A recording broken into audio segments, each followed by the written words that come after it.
Hi, my name is Mariko, and I would like to start a vlog with my jaw surgery process. And I know there's a lot out there on YouTube, and I personally watched all of them, and they were so helpful. But I wish that there were more. Um, so I'm hoping to contribute something to the community and maybe provide you with some information that might help you with your journey as well. I've had a underbite for as long as I can remember. Um, and right around the time I was 9, so in like 4th grade, I started my braces.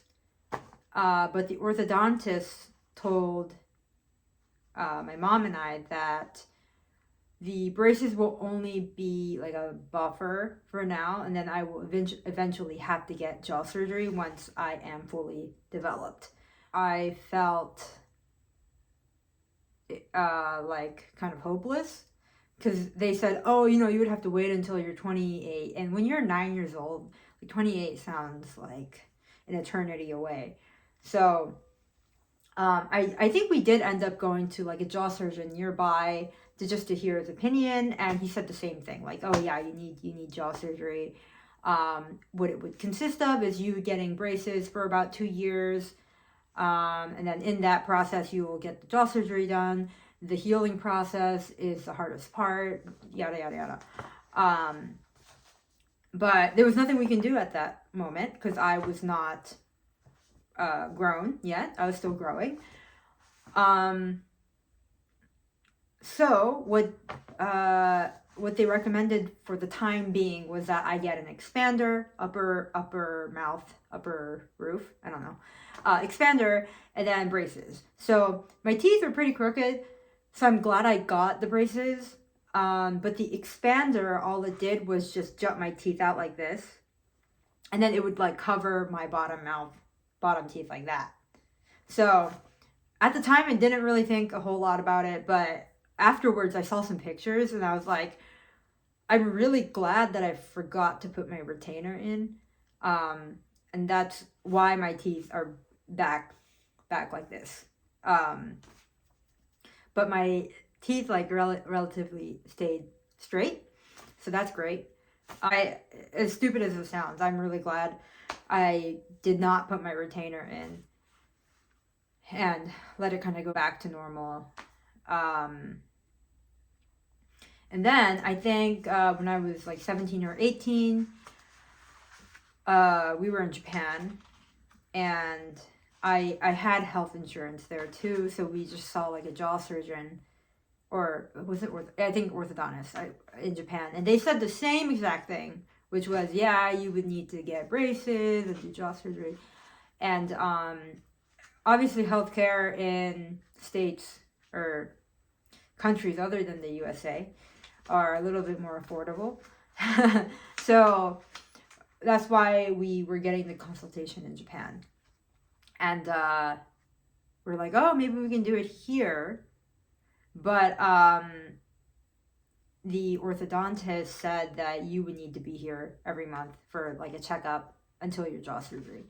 Then I can't do that. I can't go back to Japan every month. I was going there like once a year because my family lives there.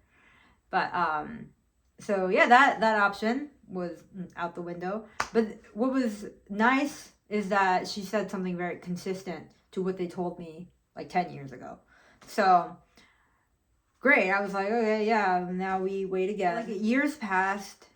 I was busy because I had college. I went to my master's, and then I did like another 2-year degree after that. So it's not that I didn't think about it, but I was patient. Living on my own, I'm married, like making my own money. I have my own health insurance and everything. I thought to myself, it's time to start researching. And I'm lucky enough because my husband's work pays for their spouse's insurance. and I can get a pretty good insurance through Anthem BCBS, and I use their provider search portal to see what kind of jaw surgeons there are around me, and I stumbled upon this person named Dr. Reza Miramati in the Dayton area of Ohio.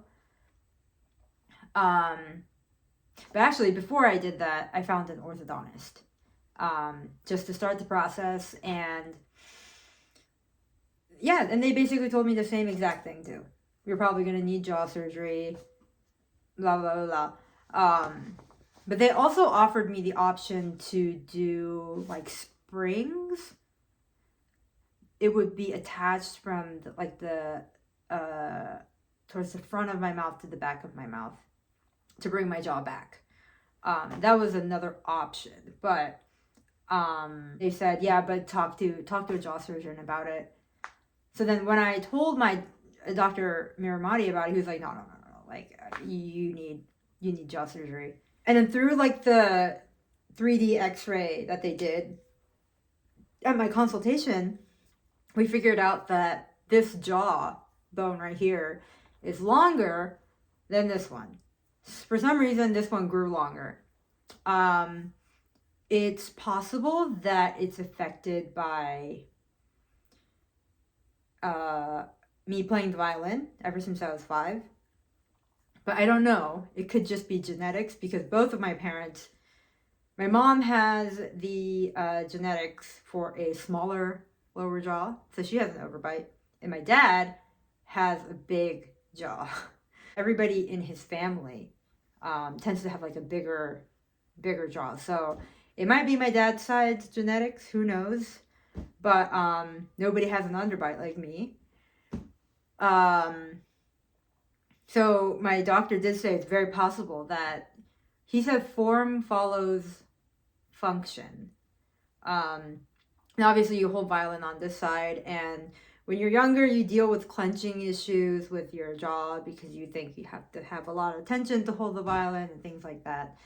That's what I figured out, and basically what I have to do is shorten this jaw, bring it back, and then this top one I would have to bring it forward and center it a little bit more. Yeah, and he explained the surgery process to me. He said, it seems like, you know about the surgery and you've been prepared for it. So if you're prepared and you really want to do it, you should do it. Some people are obviously scared of the idea of getting a surgery, but I've known about this surgery for 18 years now. I'm not scared. I am scared about the outcome of not liking my face, the possible outcome. But I'm not particularly a fan of my face right now either. I don't hate it, but obviously this part's very sunken in, and then my lower jaw is big, and my side profile is like that, and I don't like it. I really wish that my profile was better. So yeah, after the consultation, he told me, just give it 8 weeks. We're gonna contact your insurance. We're gonna see if it's covered.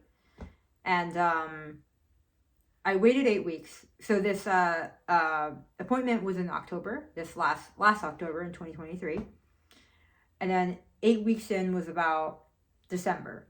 And I got a call from his office, and she said, we cannot get an answer. We can't get an answer from your insurance because they said, it's the end of the year. We can't approve it or anything because I guess they can't even give an estimate, yes or no, But that's what they told me on the phone. So they said, we'll be in touch again once it's 2024. And finally, when it was 2024, I got a response the end of January that my surgery was approved. And actually, the way I found out was I got a letter from my insurance. And it says, we've reviewed your request. Like, it's a ton of paper, a lot of paper. And it says that your jaw surgery has been approved medically as medically necessary, which is great. I mean, I've heard so many stories about people waiting years and years to get their surgery approved. So I was really glad about that. In terms of my underbite, by the way, I don't have any serious issues. Like, I don't have sleep apnea. I don't have TMJ. I don't have any pain for the most part. Sometimes if I massage my jaw, maybe I'm just doing it wrong, but then the next day, like, I can't open my jaw. But I have a lot of trouble chewing. And ever since I was a young child, I had a very big problem of just swallowing my food. And that would cause me to swallow a lot of air as well. So I have a lot of like digestive problems. And I wouldn't be surprised if it's heavily affected by my bite. And just last month I had to get a colonoscopy because I have a terrible digestive system. But yeah, so I got this letter, and then they approved my surgery, but they did not approve my hospital stay for the next day. But what's included with the surgery that got approved is the stay at the hospital that night, which is called ambulatory care, I guess.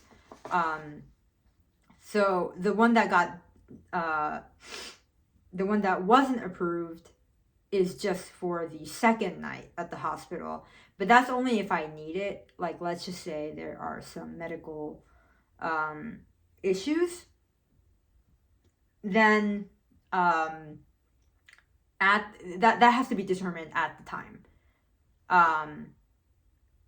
If you're having some difficulties, then they put in a request, and then most likely the insurance will approve it then. And I asked the receptionist about this, if this was normal. She said, yeah, this is totally normal. They can't approve it when you have no issues right now. I want to have this surgery by the end of December. And this is a concern that I brought up to both my surgeon and my orthodontist. So I'm 28 right now. I'm turning 29 in July. But I don't want to wait until I'm like way after 30 to have children. I asked them, could we please move up the timeline in terms of the surgery? Because if I wear braces for a year and then get the surgery, I would have to wait until like a couple of months after I turn 30 to maybe like think about like having a family, right? So the orthodontist, well, I asked my surgeon first, and they actually said, can you ask your orthodontist, because your orthodontist is the one who tells us if you're ready for surgery or not. So I did that, and then they were very nice about it. They took my life planning into account, and they said that we can aim for a December surgery. But it's also perfect because I had a colonoscopy last month and I hit my deductible. So now we're going to go into the co-insurance world until I hit my out-of-pocket maximum, which is like $8,000, something like that. But since I've already paid $1,500, it'll be oh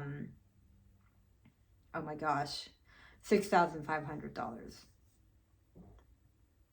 Right? Yeah. Okay. So, that's like totally doable. I don't know if I will actually go up to that point. I mean, I probably will. But braces are totally separate.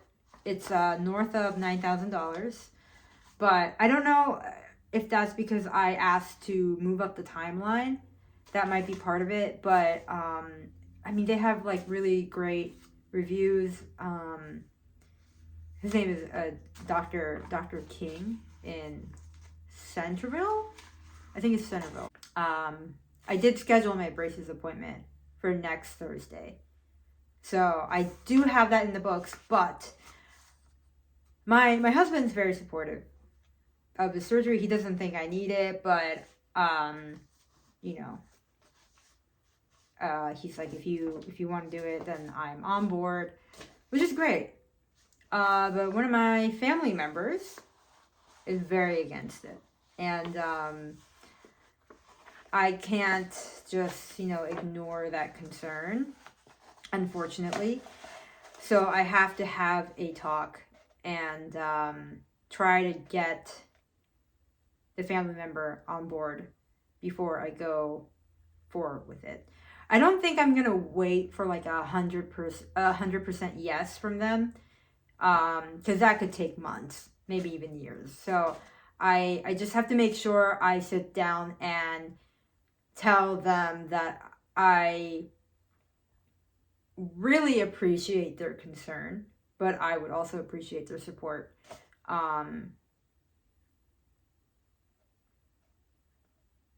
So yeah, that's my only dilemma, which is honestly pretty hard,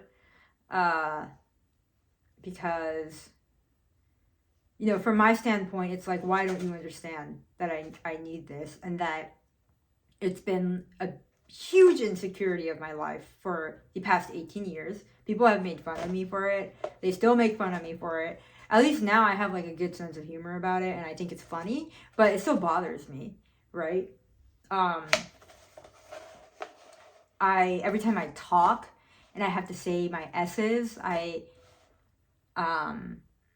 it bothers me every time. I remember that I have a lisp, and I've also altered the way that I talk so that I sound less like I have a lisp. And every time I say an S, if you've noticed, like my mouth goes like, wait, let me try it. Like I twist my mouth to say an S, and it looks stupid. And I've also experimented with how to smile so that it doesn't look like I have an underbite, but at the end of the day, I still have it, and I'm still unhappy. So yeah. And some last thoughts I have is, one of the key things I learned about this these first few months is that you need to have a lot of patience, because you have to wait for answers. You have to wait for an appointment. Like, I made an appointment with Dr. Miramati in July, and then it was in July, and then they were like, oh, the first opening we have is late October. And just had to wait. Then one appointment after, they're like, okay, wait for 8 weeks and we'll tell you if you'll find out if your jaw surgery is approved. So there was a lot of waiting. And then now I'm right at the start line. And I just have this huge dilemma of dealing with a family member. And I occasionally do think about, oh my gosh, what if I don't like my face? Or what if it goes horribly wrong? Or what if I don't wake up from my anesthesia? Like, these are all concerns that do run through my head, but at the end of the day, I'm still set on getting my surgery. So I will continue to update this vlog. I don't know who's going to watch it, but hopefully I can get more interesting content soon. I hope that I don't have to move my orthodontist appointment next Thursday. Today is Tuesday, so it's about like a week and 2 days away. Week and 2 days away from looking like a teenager again.